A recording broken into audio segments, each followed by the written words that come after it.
Welcome back. سو عید کی خوشیوں کا اور اسی گفتگو کا سلسلہ جاری رکھیں گے، لیکن ہم کچھ بات کر رہے تھے غزہ کی. غزہ دیکھیں نا، غزہ میں اچھا یہ ایک ہے کہ ہم کہہ رہے تھے کہ کم از کم اگر آپ نے آن لائن کرنا ہی ہے تو پھر یہ کر دیجئے نا کہ ایسی تنظیموں کو دے دیں جہاں پہ بہت سے مسلمان اس وقت بہت سے پریشانی کے عالم ہیں. وہ تو عید منانے کا بلکہ کیا تصور بھی نہیں کر سکتے اس وقت کو جا کے وہی تصور کریں کہ ہم قربانی کریں گے. اور تو جہاں سوڈان میں ہے بہت ایشوز ہیں، اسی طرح اور بھی مسلمان ممالک میں جہاں بھی اگر آپ سمجھتے ہیں کوئی ایسا ادارہ ہے جو کہ صحیح معنوں میں قربانی کر کے وہاں گوشت پہنچاتا ہے تو ایسے اداروں کو بھی آپ یہ ذمہ داری سونپ سکتے ہیں. لیکن کوشش بہرحال یہی کرنی چاہیے کہ اپنے اپنے گھروں میں قربانی کریں، کیونکہ پاکستان میں ممکن ہے کہ دیکھیے اگلے آنے والے سالوں میں پاکستان میں بھی یہ رواج ہو جائے کہ بھئی یہ کیونکہ جگہ جگہ لوگ پھر لائشیں جو ہیں نا ان کا بھی خیال نہیں رکھتے، جگہ جگہ گند پھیلا دیتے ہیں گھروں میں گلیوں میں. جس قسم کے مسائل ہوتے ہیں عید کے بعد وہ پورا پھر ہماری حکومتوں نے اللہ کا بڑا کرم ہے کہ پچھلے کچھ سالوں سے میں دیکھ رہا ہوں کہ حکومتیں اس بارے میں کافی میونسپل کمیٹیز کافی حرکت میں آ جاتی ہیں، وہ اب حرکت میں آتی ہیں اور انہوں نے ایک باقاعدہ پلان بنایا ہوتا ہے کہ ہم نے کس طرح اس چیز کو ایڈریس کرنا ہے. تو اب اس طرح نہیں ہوتا. پہلے تو ہمارے شہروں میں بلکہ نالیوں میں جو گلیوں میں وہ پڑی رہتی تھیں لائشیں کتنے دنوں تک اور ان کو کوئی ہٹاتا نہیں تھا. لیکن اب الحمدللہ کچھ بہتری ہمارے سسٹم کے اندر ضرور آئی ہے کہ ہم نے یہ اب تھوڑا بہت صفائی ستھرائی کا خیال کرنا شروع کر دیا ہے. لیکن وہ وقت بھی دور نہیں ہے کہ ہماری حکومتیں بھی یہ فیصلہ کریں کہ اب گھروں میں یہ معاملات نہیں ہوں گے. اب یہ ہم بھی ایک ہر جگہ ہر مرکز میں لیٹ سے F7 میں F6 میں بنی گالہ میں باراکو میں اب ایک خاص 3-4 ایسی جگہ ہوں گی جہاں پہ آپ قربانی کر سکتے ہیں. تو یہ بھی جو ہے یہ بھی ممکن ہے کہ اگلے آنے والے سالوں میں یہ ہو جائے. لیکن یہ اچھی بات بھی ہے. اچھی بات اس حوالے سے ضرور ہے کہ لیکن لوگوں کو جو مزہ اپنے گھر کے اندر، مجھے تو کم از کم جو پورش میں اپنے گھر کے اندر کرنے میں آتا ہے مزہ وہ نہیں آتا. لیکن قصائیوں کے جو مسائل ہیں، قصائی تو خیر ادھر بھی آ سکتے ہیں نا، کیونکہ قصاب جو ہمارے دوست ہیں ان کے تو یہی موقع ہوتا ہے، یہی موقع بھی ان کا بہت جو ابھی ڈرامے چلتے ہیں پاکستان میں ٹیلی ویژن چینل پہ وہ تو بڑا مذاق اڑاتے ہیں، لیکن ان کا بھی تو یہی دن ہوتا ہے. ان کی تو عید اس میں ہوتی ہے کہ کتنا پیسہ بن جائے. ان کی تو عید پہ عید ہوتی ہے، عید پہ ڈبل عید ہو جاتی ہے ان کی. لیکن یہ ہے کہ وہ بھی دل کھول کر نہیں ڈیمانڈ کرتے ہیں، کوئی خیال نہیں رکھتے کہ بکرا چھوٹا ہے بڑا ہے. انہوں نے ریٹ ایک ہی مقرر کیا ہوتا ہے کہ بیل کا اتنا ریٹ ہے وہی. بلکہ اس دفعہ ریٹ بھی کچھ زیادہ ہو گئے ہیں، کچھ مطلب پچھلے 2-3 سالیں میں دیکھ رہا ہوں کہ کافی اس میں بھی زیادہ ہو گئے ہیں. لیکن آپ کو کیا ٹینشن ہے باسط صاحب؟ آپ نے تو خود کرنا ہوتا ہے سب کچھ. میں خود صرف چھری پھیرتا ہوں، باقی تو اگر کاش میں کر سکتا تو وہ بھی کر لیتا، مجھے کوئی اعتراض نہیں. آدھے ادھورے کام کیوں کرتے ہیں؟ نہیں لیکن وہ باقی تو کسائی کرتے، ہم تو خالی صرف کرنے چاہیے. مجھے طریقہ نہیں آتا نا، ورنہ میں ضرور کر دیتا. وہ بیچارہ بکرا بھی بکرے آہیں مارتا ہوا کہ کس طرح میں اگر آپ یوٹیوب سے دیکھ سکتے ہیں، چیٹ جی پی ٹی سے پوچھ سکتے ہیں. پوری ٹریننگ اسکول اس کا اٹینڈ کرنا پڑے گا نا. وہی مجھے کرنے میں کوئی حرج نہیں ہے، میں کسی چیز کو غلط نہیں سمجھتا. ہر چیز جو محنت کی ہے وہ قابل تحسین ہے، لیکن اب نہیں، اب دیر ہو گئی ہے. پہلے کر لیتے تو شاید کر لیتے، لیکن اب ہمت نہیں ہے کہ میں باقاعدہ بیٹھ کے اسی کھال اتاروں اور پھر گوشت الگ کروں، وہ ہمت نہیں ہے. لیکن یہ ضرور ہے کہ آئی ڈو ناٹ مائنڈ، آپ اور لوگ کریں، آئی ڈونٹ مائنڈ. میں مت چلے اگلی عید پہ انشاءاللہ کوشش کرتے ہیں آپ کے کہنے پہ. لیکن پھر آپ کو بھی دعوت دیں گے کہ آپ آگے دیکھیے.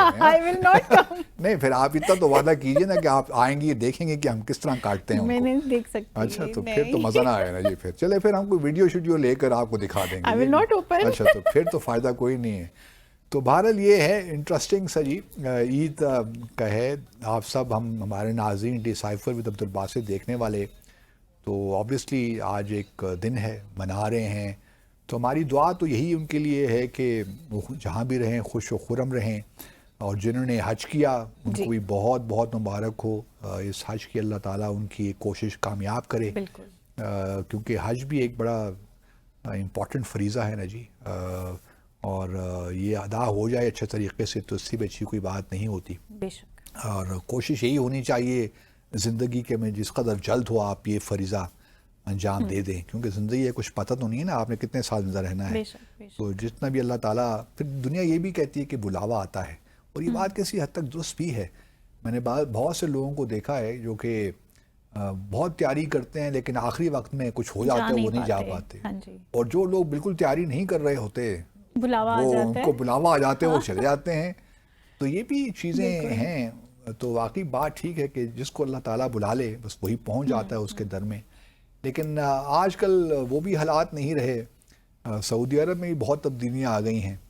پہلے تو کھلی چھٹی ہوا کرتی تھی نا، جہاں بھی آپ جائیں چلے جائیں، طواف جس وقت کر لیا آپ نے کر لیا، پورے آپ وہاں بیٹھے رہیں سارا دن، خانہ کعبہ کا نظارہ کرتے رہیں، دیکھتے رہیں اس کو، اور اللہ کا ذکر کرتے رہیں.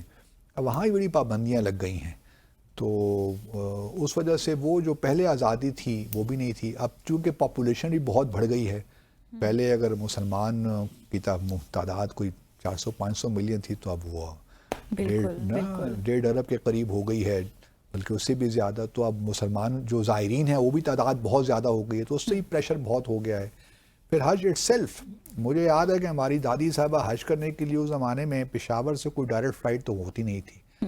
تو وہ ٹرین پہ پہلے بیٹھ کے گئیں کراچی، وہاں سے پھر جہاز پہ بیٹھ کے آگے. تو وہاں اس وقت اور پھر جب واپس وہ آتے تھے تو پوری 5-6 دن مہمانوں کا ہجوم رہتا تھا گھر میں. مجھے یاد پڑتا ہے نا، ہمارے والد صاحب نے حج کیا یا ہماری دادی صاحبہ نے، اللہ تعالیٰ غریق رحمت کرے.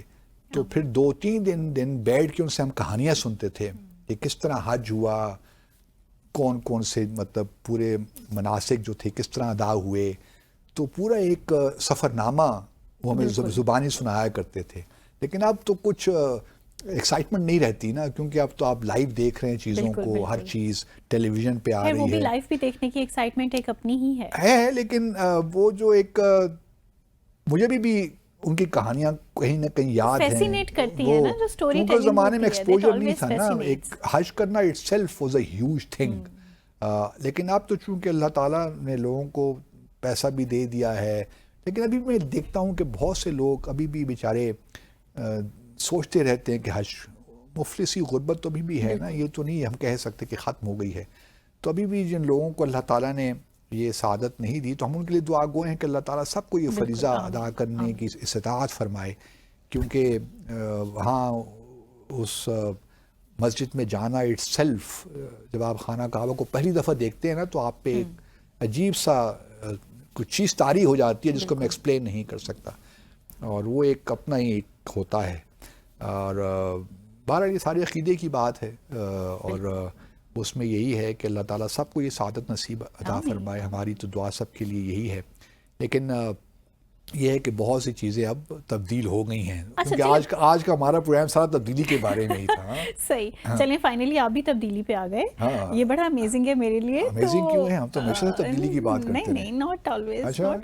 ہم اچھی تبدیلی، میرے ویورز سمجھ گئے ہوں گے کہ میں جو بات کر رہی ہوں. اچھی تبدیلیوں کی باتیں کرتے رہے. تبدیلیاں تو ہر قسم کی ہوتی ہیں. تبدیلی تو میرے خیال سے ہمیشہ اچھی ہوتی ہے. دیکھیے تبدیلی تو یہ ہے نا کہ ایک پروسیس ہے.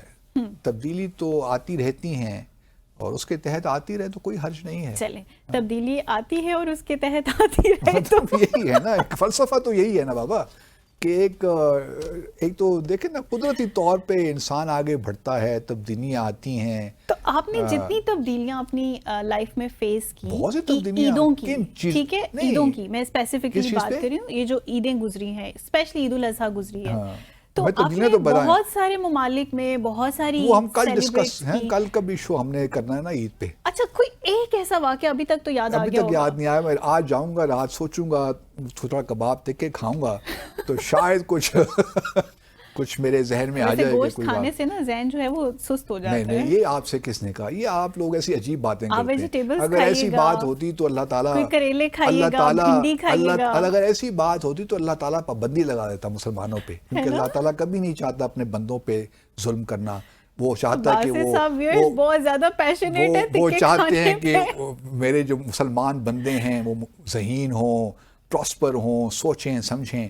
تو اللہ تعالیٰ نے تو ہمارے پیارے نبی صلی اللہ علیہ وسلم گوشت کھایا کرتے تھے، شوق سے کھاتے تھے. اچھا آپ کو کیسا لگے گا باسط صاحب اگر ایک عید الاضحیٰ کے دن آپ کے سامنے ایک کریلے کی ڈش بنی ہو، خدا بھنڈی کی خوف ڈش بنی کریں، ہو. خدا کا خوف کریں. یہ آپ کیوں مجھے مایوس کر رہی ہیں ایسی باتیں کر کے؟ میں سبزیوں کے خلاف نہیں ہوں، سبزیاں بڑے شوق سے لیکن کھاتا میں ہوں بھی، لیکن گوشت کے ساتھ کھاتا ہوں. اب مطلب بھنڈی میں گوشت کیسا لگے گا؟ آپ نے نہیں کھایا؟ آپ کبھی بھنڈی کے ساتھ کوفتے کبھی کھائیے، کوفتہ بھنڈی. یہ میں آپ کو نئی ڈش بتا رہا ہوں، ہمارے پشاور میں لوگ کھاتے ہیں. آپ بھنڈی بنائیے اور ساتھ کوفتے ساری بھنڈی کا کیا حال ہے؟ ایسی زبردست بھنڈی بنتی ہے، کیا بتاؤں میں آپ کو. اسی طرح آپ کوکنگ بھی کرتے ہیں؟ کرتا تھا میں کے زمانے، اب تو یہ بھنڈی اور کوفتہ بنا سکتے ہیں؟ ہاں بنا تو سب کچھ سکتا ہوں. چلیں کل کے شو میں باسط صاحب ہمارے لیے نا یہ ڈش بنا کے لائیں گے اور ہم لائیو آپ سب کے سامنے کھائیں گے. لائیو کوئی بندوبست کر لینا آپ، ذرا ٹی وی مینجمنٹ سے گزارش کریں کہ یہاں ہمارے لیے کوئی بندوبست کریں تو ہم پھر آپ لائیو بنائیں گے؟ لائیو بنا لیں گے، پھر ہم دونوں مل کے کچھ نہ کچھ کر ہی لیں گے. نہیں دونوں مل کے نہیں. چلے ہم دیکھتے ہیں، کوشش کرتے ہیں، کچھ مینجمنٹ سے بات کرتے ہیں، اگر کل ہم کچھ لائیو ایسا کر سکیں باسط صاحب ہمارے لیے کوفتہ اور بھنڈی بنا سکیں انشاءاللہ. تو اسی عزم کے ساتھ آج کے اپنے عید شو کا جو ہے ابھی یہاں اختتام کرتے ہیں. منتہا حسن کو اجازت دیجیے گا. خدا حافظ.